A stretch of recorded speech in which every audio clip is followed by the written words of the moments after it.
Hey guys, so I just got back from seeing Edge of Tomorrow. This was another case of me going to the theaters and the parking lot being full of cars. I mean, jam packed. Nah, I wouldn't say like complete or like jam packed or anything like that, but the parking lot was pretty full. And going to the movie I was going to go see, which was Edge of Tomorrow, and the theater was empty. Literally, there was nobody in there. There was like maybe uh, before the movie started, like there was maybe two other people that went into that theater. Uh, the movie that everybody was going to see, as it became evident to me, was The Fault in Our Stars, which was like a couple screens down. They were doing a pre-screen for that too, and of course you had a shitload of teenage girls uh, packing into that theater. It sold out. They had two times for that movie, The Fault of Our Stars, and it sold out. It's like they were already sold out when I got there. Um, and if you're wondering, yes, I will probably be doing a review for that movie eventually here in the future. Probably won't be for another few weeks, or I might wait until it comes out to the cheap theater. I don't know yet. I'm hearing good things about it. It is getting a certified fresh rating on Rotten Tomatoes, so I will get around to watching that. There'll be a week coming up pretty soon where there's nothing really interesting coming out. Maybe I'll go see it then. Also, my theater just finally got that movie Chef, which I'm hearing really good things about too. So expect reviews for both those sometime in the near future. But anyways, so I went and saw Edge of Tomorrow. This movie is a movie I've been getting trailers for a lot over the last couple of months, and every time I saw a trailer for this movie, I was kind of intrigued. I like Tom Cruise a lot. I know he's everybody's favorite punching bag. I mean, although to be honest, he makes it kind of hard to like him sometimes.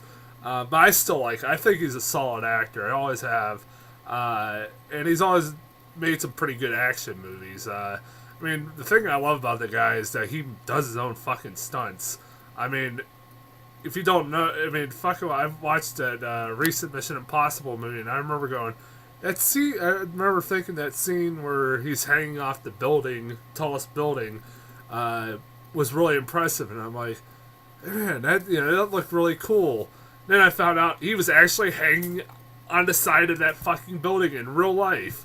That is awesome. I mean, what other A-list actor would ever do that? It's pretty cool. He's a guy who's well known for doing his own stunts, and he's charming as fuck, even though he does say some really stupid things.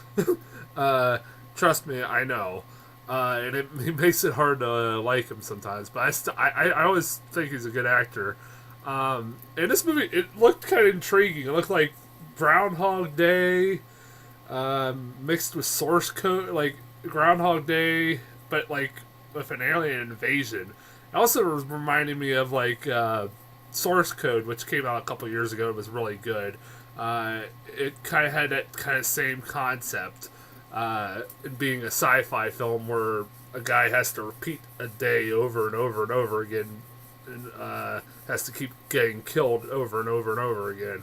I like that. It was pretty. I was like, all right, it intrigued me. The trailers definitely intrigued me. And this movie's been getting really phenomenal reviews. So, you know what? This movie, along with what was the other one, X-Men: Days of Future Past, are easily the best films of the summer so far. This movie was really, really good. I fucking love this film.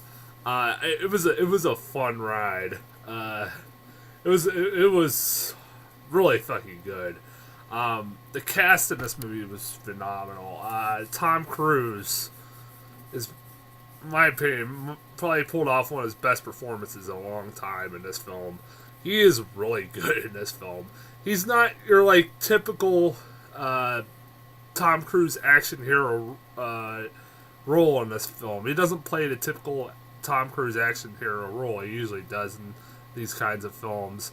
He is upfront a guy who is a high-ranking like general. I forget he might who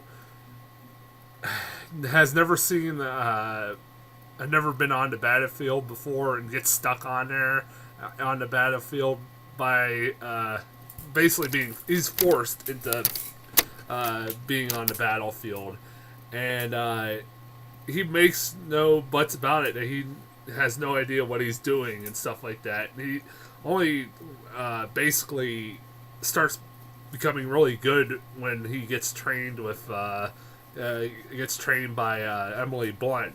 And he's really good in this movie. He's really, really good. He's charming. He's funny as hell in this movie. I just really enjoy him as an actor, and he's really good in this. Emily Blunt, another actress who I fucking love. I always have. I think she's gorgeous too. I don't know what it is about her, but I always found her very gorgeous. But she is really good in this movie. She is a badass chick in this film, and she pulls that off very fucking well. She is really good. She's like the leader, like the poster girl of the war. Instead of the poster boy, she's the poster girl. She's like basically the leader of the war, and she like has killed millions of these aliens with this weapons that she utilizes and stuff like that. These weapons that she utilizes, and yeah, she's really good and a lot of fun. And she has a lot of great chemistry with Tom Cruise. I thought the chemistry between the two was really good. Also, you got a really fun performance by Bill Paxton. Bill Paxton's great in this movie. I don't know if I bet you a lot of people don't know that he's in this movie, but he is in this movie. He's the leader of the troop that Tom Cruise goes into battle with, and he's really funny. He's over the top. He has like this thick Southern accent. He's from Kentucky, and he's really fun in this movie. I really enjoyed him. What is up with Bill Paxton being in a lot of fucking movies? It was an awesome Draft Day. Second Bill Paxton movie I've seen this week. He's awesome in this. He's really fun in this movie. He's having a lot of fun with this. Definitely is. Sorry, I got the sniffles all of a sudden. I'm trying to think who else. Other than the acting in this movie, also the fucking action sequences in this movie are really great. Especially the opening battle. The one where Tom Cruise originally dies and then has to come back. He keeps repeating this battle over and over again. When you first see this battle, it's really amazing. And also it helps it's in 3D because the 3D made it look even better. The battle was really cool. It was really intense and really awesome. I really enjoyed the hell out of that opening battle sequence. It is really good. The end battle sequence is also very good too. It was pretty damn good one too. But yeah, the action is in this movie is really awesome, and I like that this movie keeps throwing curveballs at you here and there, and it keeps you kind of interested in where this is going. Honestly, it's not very straightforward. It isn't a very straightforward movie, which I liked about it. I don't want to get too much into the plot because I would be spoiling it if I did. But yeah, it's basically the concept that you see. It is kind of basically the trailers do give the gist of what this movie is about. So, but I don't want to give any more spoilers about it. Also, this movie is really funny. This movie has some generally funny moments in this film, and it's the moments that are played for laughs are generally funny. And the moments that are funny, like I meant to say, the moments that are funny are generally played for laughs or are meant to be funny. One of the thing that made me laugh the most is that Tom Cruise was the sequence of events that you see when Tom Cruise keeps going back in time, and he keeps doing a trial and error and trying to fix stuff that he knows is going to happen, or stop things from happening that he knows is going to happen. And sometimes they don't end with great results. They usually end up with him still dying somehow. It is kind of funny. Like, one of my favorite parts is that at one point, he tells Emily Blunt, hey, keeps going back in time, and keeps reliving the day over and over again. And she tells him, before he dies, that he needs to come find her, when he wakes up. And he is in the middle of training with Bill Paxton and his group of men, and he decides to smart off to Bill Paxton, so Bill Paxton makes him and the rest of the men do 50 push-ups. And Tom Cruise has got to find a way to have Bill Paxton distracted so he can run off and go find Emily Blunt. So his idea is, while he's doing 50 push-ups, he's going to roll over and try to hide behind a oncoming truck so he can leave without being noticed. Well, the first couple times he does that, he gets run over by the truck. And it's pretty funny. It's really funny, like, how it's done.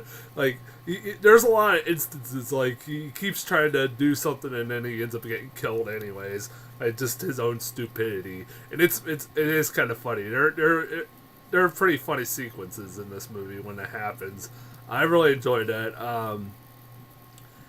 If there were any faults with this movie, and this is something there was one plot hole that I thought was apparent in this movie, and that is at the beginning of this movie.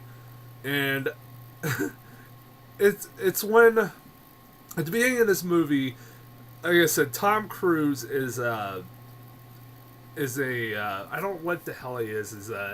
He's a guy who has higher ranking in the military, U.S. military, and he goes over to London to meet with this general, played by Brendan Gleeson, who I forgot to talk about. Brendan Gleeson was in this movie, and he's really good in this too.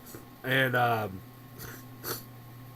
he goes to meet him, and Brendan Gleeson wants him to go into this battlefield that they're sending these soldiers into to tape their victory, for Tom Cruise to go in there and tape the victory. And Tom Cruise does not want to do it because he's not battlefield tested.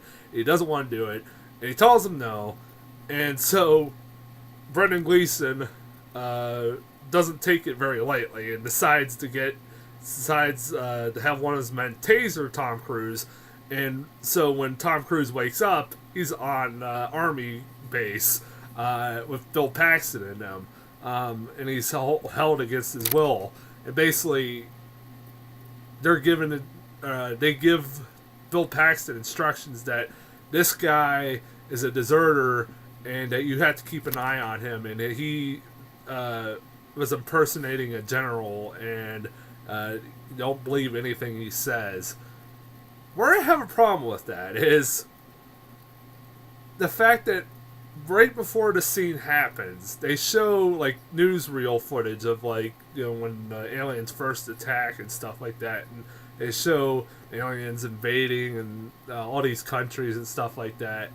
And at one point, they showed that Tom Cruise's character is interviewed about the war and everything else and stuff like that. And you sit there and kind of have to suspend a lot of disbelief in the fact that you're kind of telling me that nobody would have seen him and seen him also on TV and went, you know what, that's that same guy on fucking TV. I highly doubt this guy's a deserter. I've never seen him on fucking TV. Apparently nobody in this world has ever seen him on TV. I have a hard time believing that, because he's a very prominent figure from what you're being told in this movie. So I was like, I had a hard time believing that. But it was something I was able to overlook. because at the end of the day, I was worried because I thought that like very early on, but it kind of escaped me as the movie went along because I started getting into the movie more and more and more. You could say that Brendan Gleeson has higher authority than he does, and he can say whatever he wants, and anybody, people like Bill Paxton will believe him, no matter what. They won't question it. So that could be the reasoning why no one says anything about Tom Cruise being on TV or anything like that. That he. I mean, it could be easily be explained, but it was something I thought about early on in the movie. Also, am I the only one with the ending of this movie thought that this movie ends on a happy note? It does. It ends on a happy note, but it kind of could have ended in a very dark, bleak note. It kind of looked like it was going that route, and then it decides to throw like a final twist, and it ends on a happy note. And you're like, like I would have been fine. It's kind of hard to explain without giving it away, but I would have been fine with the dark, bleak ending that we could have gotten. I thought it would have ended fine there, and I would have been fine with it. It felt like, and I might be wrong on this, it felt like that dark, bleak ending was the original ending, and then like it felt like maybe the studio kind of jumped in and put that happy ending at the end of it, because really it kind of comes out of nowhere. Like, it's kind of not explained how that fucking happened, but honestly, it's something that didn't bug the fuck out of me. It's just something I was thinking as I was walking out of the theater, and I figured I would mention it. But overall, this movie is fucking great. This movie is really good. One of the best films of the year, too. Not just one of the best films of the summer. This is definitely one of the best films of the year. It is really good. It is very, very good. I highly recommend it. I did get a few new trailers. 3 new trailers, actually. Hold on a second here. Damn it. Give me 1 second. I know what they are. I don't have to look them up. I got Jersey Boys. This is the first trailer I've got for this. Now, I'm not a person that loves musicals at all, and usually this movie doesn't look like it's gonna appeal to me at all. And I know this is based off a Broadway play, and I've heard a lot of people say it's a really good Broadway play, and I'm sure it is, but again, it's not my thing.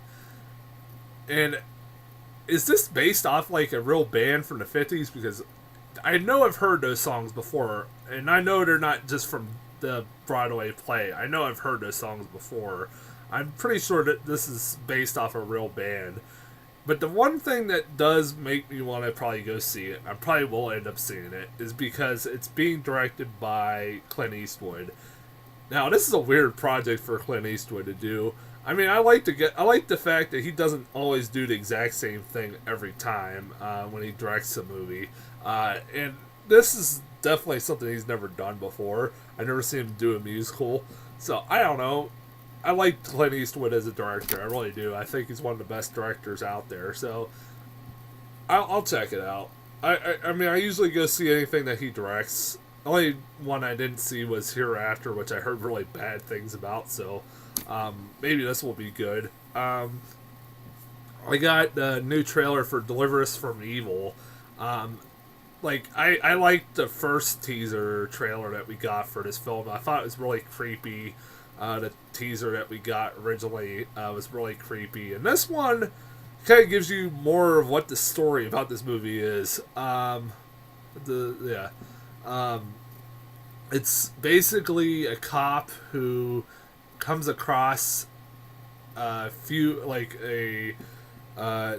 a work day, he comes across a possessed woman, and after that he starts coming across more and more possessed people in the city, and it kind of, from what the trailer is telling you, is that fucking demonic possession is spreading like a plague in New York City, and it's like it's like Outbreak but with demons.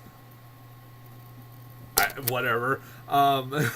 And I don't know. It's got Eric Bana. I like Eric Bana, and it's being directed by Scott Derrickson, the guy who made Sinister. I love the fact that his claim to fame, like every time his name pops up, it says from the director of Sinister and the Exorcism of Emily Rose, and they're like, I haven't seen The Exorcism of Emily Rose in a long time, but I remember that movie not being that good, which is weird that that's his claim to fame. But I thought Sinister was good though, so I love Sinister. So I'll check it out. And the last new trailer I got was Sin City: A Dame to Kill For. It was Dame to Kill For or Dame to Kill. I don't remember, but I love Sin City. I fucking do. I really do. And this one has a lot of promise. You got Josh Brolin, Eva Green, Joseph Gordon-Levitt, Mickey Rourke's back. You do got Jessica Alba, which is the downside. But I'm still... I want to see it. I love the first one. I mean, it definitely looks like a true sequel to Sin City. It has the same style, everything about it. I liked Sin City, but why the fuck did this movie take 9 years to fucking make? This is ridiculous that it took that long. I've been waiting for this sequel for a long time, and it's ridiculous. I remember at one point Angelina Jolie was supposed to be in this movie too, but she dropped out because it took too fucking long, I think. But yeah, Robert Rodriguez hasn't done anything great in a while. I mean, Machete Kills was really bad. So hopefully this is a step in the right direction for him. I like Robert Rodriguez. But yeah, like I said, I'm looking forward to that. I also got the same trailers I've gotten for a lot of the same trailers I've already gotten, like Guardians of the Galaxy again, which I'm always happy when I get that trailer. I got Dawn of the Planet of the Apes, or apes on horseback with machine guns. That's what I'm calling it from this point forward. And then I got, god damn it, every fucking week I get the Expendables 3 trailer. I'm looking forward to Expendables 3. But, Jesus Christ, if I get that trailer one more time, I am going to blow my brains out. It's the same one over and over and over again. It's a teaser. It just names off all the people who are in the movie, don't show you what the fuck the movie's about. I'm like, seriously, every movie, I haven't mentioned this, like, but I keep forgetting, every movie, every week I get a trailer for this fucking film, and it's driving me nuts. It is. It's not like Guardians of the Galaxy. I've gotten the Guardians of the Galaxy trailer a couple times now, and I'm fine with that. That trailer puts me in a good mood. And this one, and this movie's also going to be PG-13. No Expendables movies should be PG-13. No. No. No. But whatever, I'm still going to see it. But I'm going to have some not very high expectations. But I'll be back. That's it for today. I'll be back Friday, next Friday, or next Thursday, or whatever, next Thursday or Friday, with 22 Jump Street and How to Train Your Dragon 2, which are getting phenomenal reviews, like some of the best of the year. So there's that. So I'll talk to you guys later.